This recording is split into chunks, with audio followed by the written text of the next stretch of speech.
Друзья, привет! Сегодняшний ролик будет опять посвящен Е-купе. Я хочу разобраться с еще одним моментом, связанным с панорамной крышей. В прошлом году я делал техническое обслуживание панорамной крыши, чтобы она полноценно работала, не заедала. И до сих пор мне обслуживания хватает. Сейчас вопросов крыши нет, но и машина проехала всего, по-моему, в районе 10 тысяч километров за это время. Но есть момент, который появился в Крыму, когда мы ездили в путешествие. Когда мы проезжали по ужасной дороге, такая с перепадами, где кузов получал нагрузку на растяжение, стучала крыша. Не стучала, а издавала иногда стуки. Такой тык-тык-тык. Не путайте эти стуки со стуками, которые могут возникнуть зимой. Я покажу запись, и там вы можете услышать, что тоже что-то гремит, стучит. По факту у вас может просто вода попасть в механизм панорамной крыши, там замерзнуть, и вот может происходить вот эти вот тоже небольшие стуки. И, как правило, это легко определяется. Поставите машину в теплый паркинг, и стуки исчезнут. Это означает, что ничего страшного не произошло. Но если вы едете, и у вас там, например, на какой-то ямке или еще где-то на изгибах происходят стуки, то, возможно, нужно просмотреть, не расслабились ли крепления в крыше. Вообще, на самом деле, есть еще один момент. Я когда давно слышал от некоторых менеджеров, вернее, когда покупал ML, менеджер по продажам Mercedes жаловался на Е-купе в этом кузове, говоря, что, например, он не рекомендует покупать машину с панорамной крышей в этом кузове, потому что типа кузов более слабый. В ее словах есть правда, в плане того, что она возможна, вернее, это правда, из-за того, что вы можете обратить внимание, на машине нет средних стоек. То есть машина по жесткости будет хуже, например, чем аналоговая С-купе, которая имеет боковые стойки. Но это идеология Е-купе, поэтому их нет. И именно из-за этого, в том числе, я их купил этот автомобиль, потому что дает определенное удобство и шарма отсутствие вот этих средних стоек. Изучая просторы интернета, в том числе я наткнулся на информацию, что с такими стуками столкнулся не только я. И, как правило, некоторые сервисы рекомендуют протягивать крышу. С чем мы сегодня и займемся. Честно могу сказать, я очень не хочу это делать, потому что снимать обивку крышу, ну вот это нелюбимое занятие. У меня было в жизни, я снимал на одном или на двух автомобилях по разным причинам обивку крыши. Просто, чуть-чуть муторная работа, которую я не хочу делать. Но нужно закончить уже, можно сказать, обязательные поставленные для меня работы с этим автомобилем, потому что мне нужно заняться еще X6.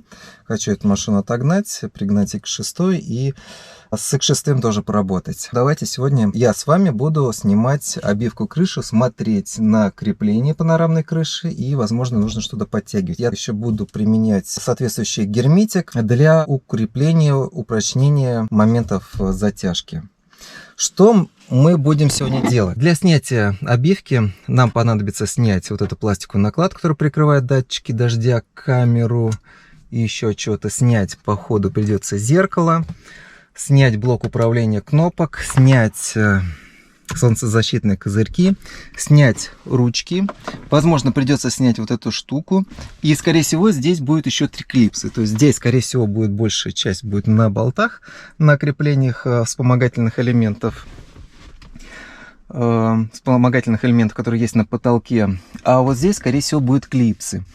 И заднюю часть я, скорее всего, не буду разбирать, потому что я надеюсь, мне этого будет достаточно, чтобы просмотреть моменты крепления панорамной крыши к самой крыше и убедиться, есть ли там расслабление в гайках.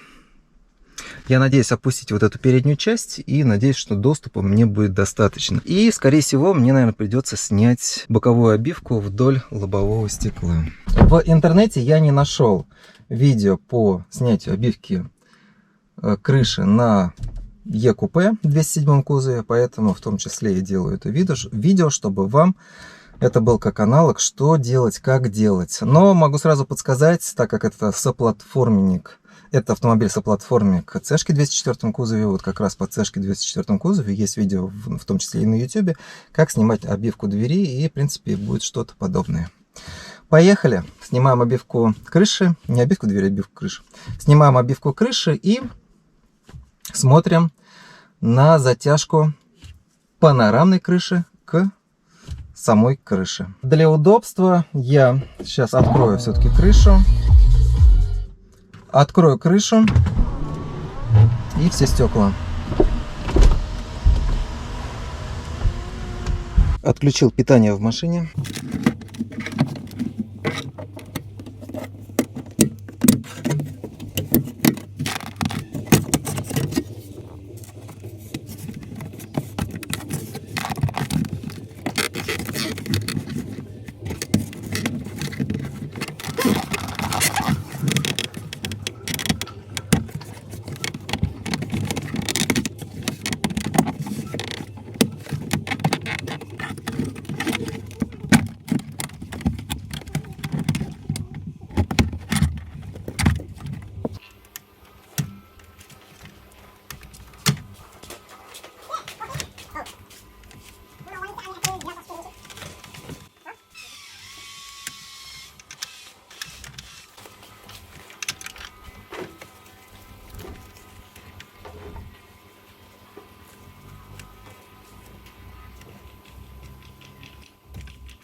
Понадобится ключ на Т-25.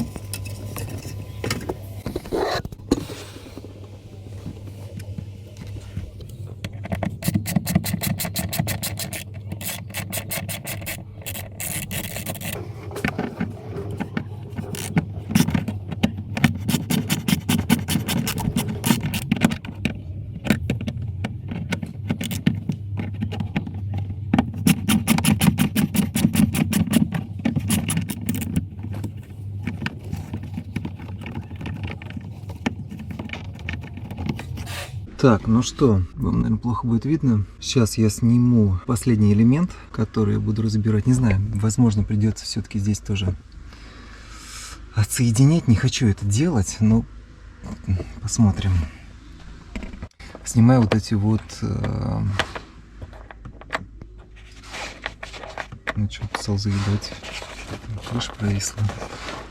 В общем, снимаю крючки. Нам нужен ключ на Т-25, по-моему. И этот не подойдет. Сейчас буду искать обычные плоские.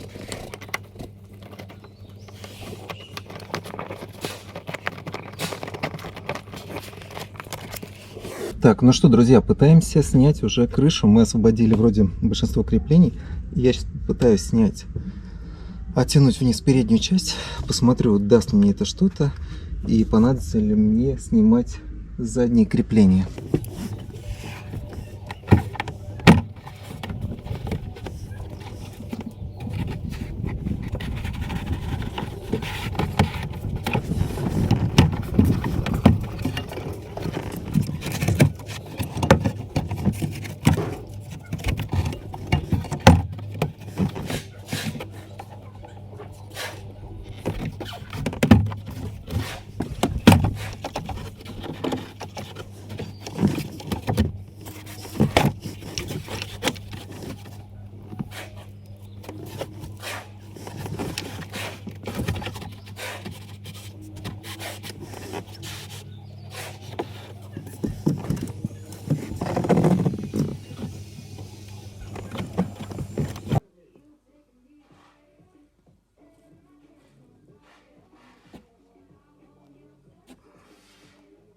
Друзья, ну что, я решил чуть больше снять. Те крепления я не отсоединял, соответственно, там я обивку крыши не снимал. Снял плафон. Обычно просто он дергается вниз с помощью пластиковой штучки. И вот здесь две липучки, возможно, вы их увидите. На двух липучках держится, просто аккуратненько, чтобы не сломать жесткость крыши, жесткую часть. Открепляете, и потом, когда будем устанавливать, она просто прилипает обратно. Я протягиваю сейчас болты, наношу фиксатор резьбы, слабый фиксатор в районе 24 ньютон-метров.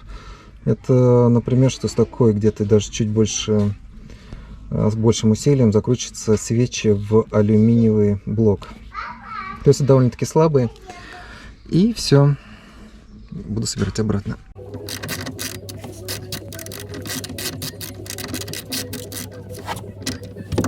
Друзья, смотрите, я протянул гайки.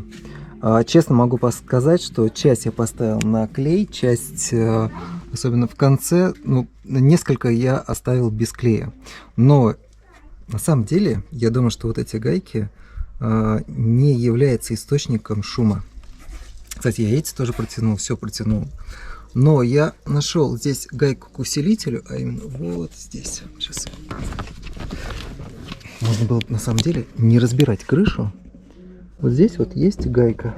Я надеюсь, вы сейчас увидите. Вот. И что-то мне подсказывает, что источником шума является именно эта гайка, эти гайки, на которых крепится данный усилитель. И в первую очередь нужно протянуть их, а для этого достаточно открыть панорамную крышу. И вот, по крайней мере, две штуки из них будут в вашем доступе.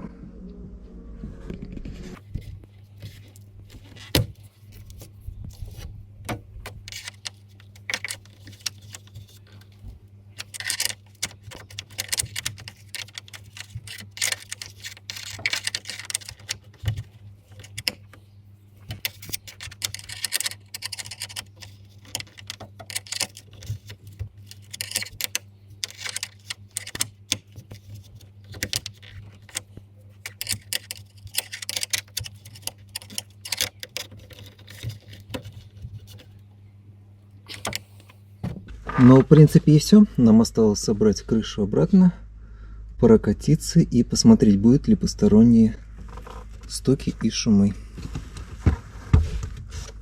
Собирать буду все в обратной последовательности.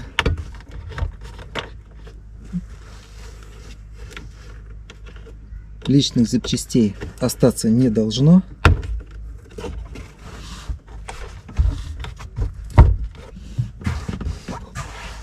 Здесь у нас две липучки.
Ну что, друзья, вот дорога интересная для изгибов,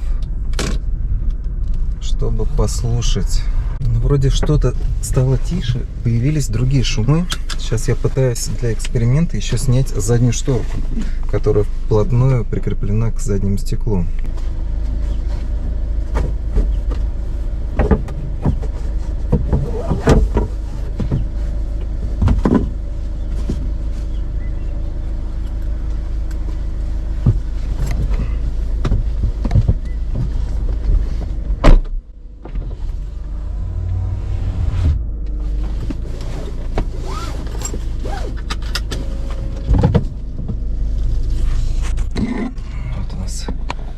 Кривая дорога. Я даже не знаю, куда лучше направлять камеру, на дорогу или на крышу.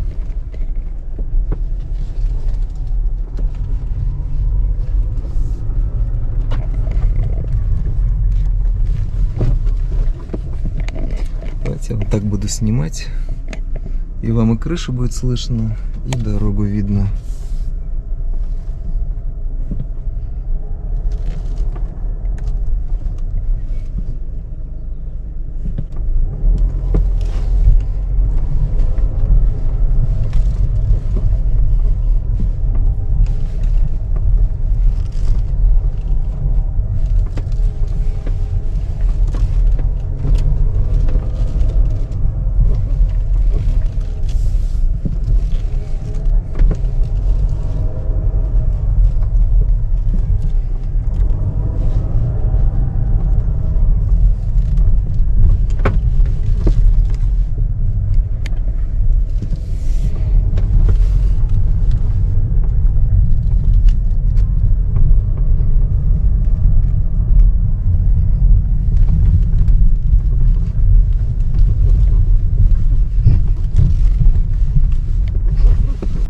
Какие выводы я могу сделать? Я могу сказать, что, как мне кажется, шум от крыши стал тише, но я не могу сказать, что она полностью замолчала. Пару раз я даже легкие какие-то мне показал, слышал пощелкивания. Просто раньше вот эти пощелкивания, они были очень сильные, громкие, когда особенно мы ездили по степи в Крыму. И ну, с одной стороны, стало лучше, с другой стороны, не знаю, можно ли избавиться от шумов полностью вот этим методом. Потому что, конечно, нужно смазывать все резинки, нужно там другие моменты смотреть, и кузов уже не молодой, чуть-чуть все-таки, как мне кажется, дышит на изгибах. Плюс, получается, и крыши нет по сравнению с купе. С полноценной железной крыши, вот это купе с крышей будет пожестче. Как метод можно попробовать. Единственное, что мне кажется, первоначально попробуйте вы просто вот этот вот усилитель. Вот здесь вот, который вот скрывается под декоративной пластиковой накладкой. Подтянуть, он всего держится, крепится к алюминиевой раме на 2 болтах. Единственное, что смотрите, я не рекомендую очень переусердствовать с затяжкой, потому что вся эта конструкция, она на алюминиевых рейлингах, все к алюминию прикрепляется, и можно просто сорвать резьбу. Будьте аккуратнее.